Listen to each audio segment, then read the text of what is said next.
Hello guys, welcome back to the channel, and today I got something a little bit different for you. So, if you guys aren't familiar with the sliding controversy with the Yi Hang Yang 2x2 world record average, that's a thing. And for those you aren't familiar, basically when you put your hands on the stack mat, you can slide up with your wrists and lower hand and grab the puzzle and maybe even get a few turns in before the timer itself actually starts.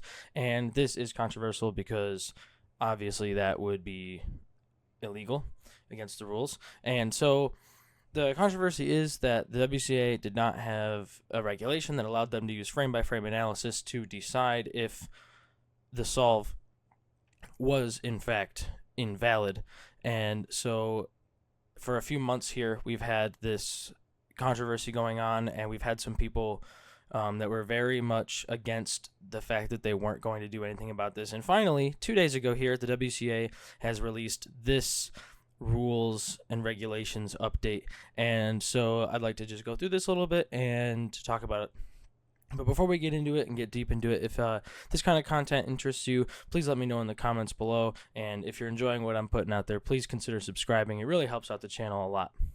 So anyways, let's get into this. So basically, here's what this says. This is saying that attempts eligible for frame-by-frame video review must fall into the following categories, but that means they are going to be doing frame-by-frame footage when requested and when something is challenged. Now this says attempts which are a regional record or personal record in the top 50 results of the world rankings, attempts that form part of a mean or average, which is a regional record or a personal record in the top 50 results of the world rankings, attempts performed in the final round of a national championship, continental championship, and world championship, attempts with a disputed penalty or disqualification where frame-by-frame analysis potentially demonstrates the validity of the attempt. So basically, at the highest level, they're going to allow frame-by-frame analysis on solves for those reasons. It says it may not be used for verifying that the time recorded by the timer accurately reflects the time. This is what it may be used for. To verify that the time recorded by the timer accurately reflects the time elapsed during the solve, ensuring that the start hand position is valid, removes penalties from attempts where frame-by-frame analysis unambiguously demonstrates the validity of the attempt, investigate potential cheating, delegate should report any findings to the WCA Integrity Committee. So it's basically going to be able to be used for exactly what we wanted it to be able to be used for.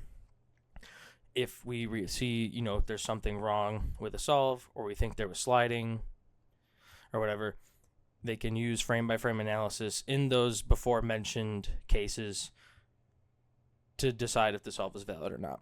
Things that it will not be used for: penalizing violations of A6C, which is fully releasing the puzzle, and A6D, hands flat while stopping, that cannot be seen at full speed. So we're not going to be able to use frame-by-frame analysis for those two things, but I generally don't think those things are quite an issue. Ensuring that a blindfold is fully donned before moves are applied to the puzzle during blindfold events. Verifying that accidental turns in inspection are within the bounds of Article 10. And altering a recorded time except by the application or removal of a penalty disqualification. So yeah, those four things they're not going to be able to use frame-by-frame analysis for. But again, I don't necessarily think that those are huge issues that we are worried about. It also says that video evidence may be sourced from the competitor, an audience member, or any other source, and that given that factors such as the camera used, frame rate, resolution, and angle may change how an attempt is evaluated, penalties assessed through frame-by-frame analysis will only be applied if the violation occurs with a strong degree of confidence. So it's kind of just like in sports, where if there's a video review, video challenge, it has to be a conclusive evidence to, overturn it. So it's one of those things where, it still might slip through sometimes, but they are making an effort to change this. Now, the interesting part about this is that this is kind of what we wanted, but I think there's two questions that people are asking themselves. And the first question is, one, are we going to force people in the top cubers to record their solves. I mean, most of them I feel like they do anyways, but the question becomes, will cubers stop recording their solves just in case they slid or something? And I think I've seen a few things on the internet, and it seems like the answer is generally no. They're not going to stop recording their own solves, and I think because of that, there's probably a good case to say they don't have to force people to record their solves, but who knows? We'll have to kind of see going forward. I know personally, I'm going to a competition here for the first time in a month, and I'm going to record all of my solves. I don't care. Not that I plan on trying to cheat or whatever anyways, but I'm going to record all my solves regardless of this ruling. And the other question is that has a lot of people fired up more than the first one is, are they going to retroactively apply this ruling to Yi Hang Wang's 2x2 world record? And the reason that they'd like to ask that is if we go and look at the WCA rankings here, his record for the average was 0.78 seconds. That's a pretty large jump from 0.92 in when it comes to 2x2. If you look at the rest of these records, every time somebody sets a record, they're just shaving time off, like a 0.02, 0.03 seconds at a time, maybe even less than that sometimes. So a 15% decrease in the world record time, that's pretty significant. And so I think a lot of people are really upset about that, and that makes sense. And if we go and we actually look at one of these solves in slow motion here, I got this playing at, let's see, what speed are we at? We're playing at 0.25 speed. We should be able to see he's going to start here. He slides. You see how he's already got the puzzle in his hands and he's made a first turn when the timer is at 0.006 seconds. That is extremely fast, and you can see the slide too when he goes. If you can see, when he goes, his hands are on the timer and he slides his hands and lower wrists up.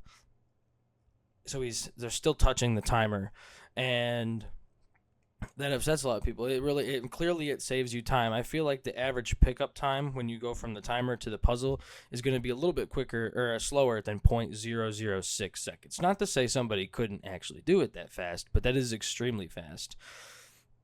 So if we go, I'll rewind it. We'll watch it one more time here. So you see, I paused it here. You see how his fingers are going around the cube and his palm, like the bottom part of his palm right here, is still actually touching the stack mat, so it hasn't gone off yet. This is a more like in depth of what we're talking about here. This is the sliding controversy. And so yeah, I mean, realistically, I don't think it would be such an issue if these guys weren't solving at such a high level. But they're solving at such a high level where this is a problem, I think, because again, your world record dropped from 0.92 seconds to 0.78 seconds for the average too. So it's not like it was, a single, because you can get really lucky on a single, but because like the single records, you have 0.43, 0.44, you can get really lucky on singles, but as averages go, a drop that significant is, it hasn't happened in the very, very long time, I don't think. So it definitely raises a lot of questions, and I think that moving forward, there's still some questions that the WCA has to answer, and there's, they're never going to be able to make everybody happy, but there's definitely some more questions that came out of the WCA ruling than there was that were answered, I think. And I think it's going to be interesting to see where this goes.